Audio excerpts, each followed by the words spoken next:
Hi friends, welcome to Ajay TV. நீங்கள் இன்றைக்கி வீடியோவில் என்ன பார்க்குறீங்க அப்படின்னா, ஒரு ஹேர் ஆயில் தான் பார்க்க போகிறீங்க.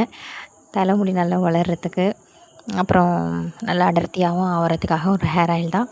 இப்போ ஒரு தேங்காய் எடுத்துகிட்டு அந்த 3 கண்ணையும் ஓட்டை போட்டுக்கணும். ஓட்டை போட்டுட்டு தண்ணி எல்லாத்தையும் கீழே ஊற்றிடணும்.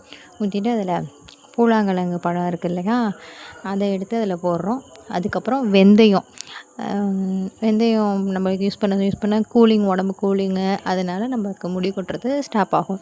அதனால் வெந்தயம் அதையும் கொஞ்சம் கொஞ்சமாக உள்ளார போடுங்க. 1 ஸ்பூன் போட்டால் போதும்.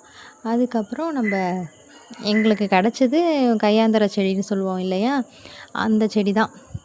வெள்ளை கையாந்தர பூக்குள்ள தலைமுடிக்கு எண்ணெய் காய்ச்சும் போது நம்ம யூஸ் பண்ணுவோம் இல்லையா, அந்த செடி தான். அதனால் அந்த செடியை கொஞ்சோண்டு இலையை கொஞ்சம் போட்டுக்கிறோம்.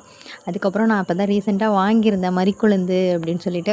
சரி, மறிக்குழுந்து வாசமாக இருக்கும், எண்ணெய் காய்ச்சும் போது போடுவாங்க, சரி நம்ம இதுக்கும் ட்ரை பண்ணி பார்ப்போம் அந்த ஸ்மெல் எப்படி இருக்குது அப்படிங்கிறதுக்காக அப்படின்னு நினச்சோம்.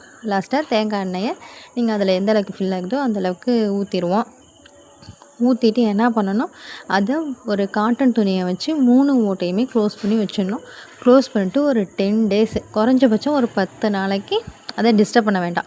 அதை தூக்கி ஓரமாக வச்சிடலாம். அதிகபட்சமாக ஒரு 20 நாள், 25, 30 அப்படிங்கிற மாதிரி வச்சுக்கலாம். அது ரொம்பவும் வேண்டாம். அதிகபட்சமாக ஒரு 20 நாள் போதும் அப்படின்னு நினைக்கிறேன். அதுக்கப்புறம் அதை எடுத்துகிட்டு அதை யூஸ் பண்ணலாம். ரொம்ப ஒரு மாதிரி ஸ்மெல் நல்லா இருக்குதான்.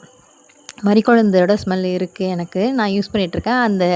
இதுக்கப்புறம் அந்த எண்ணெய் எடுத்ததுக்கப்புறம் உள்ள வீடியோ நான் போடுறேன் உங்களுக்கு. அதை நான் யூஸ் பண்ணிகிட்ருக்கேன். நல்லாயிருக்கு. இந்த வீடியோ பிடிச்சா உங்களுக்கு லைக் பண்ணுங்கள், ஷேர் பண்ணுங்கள்,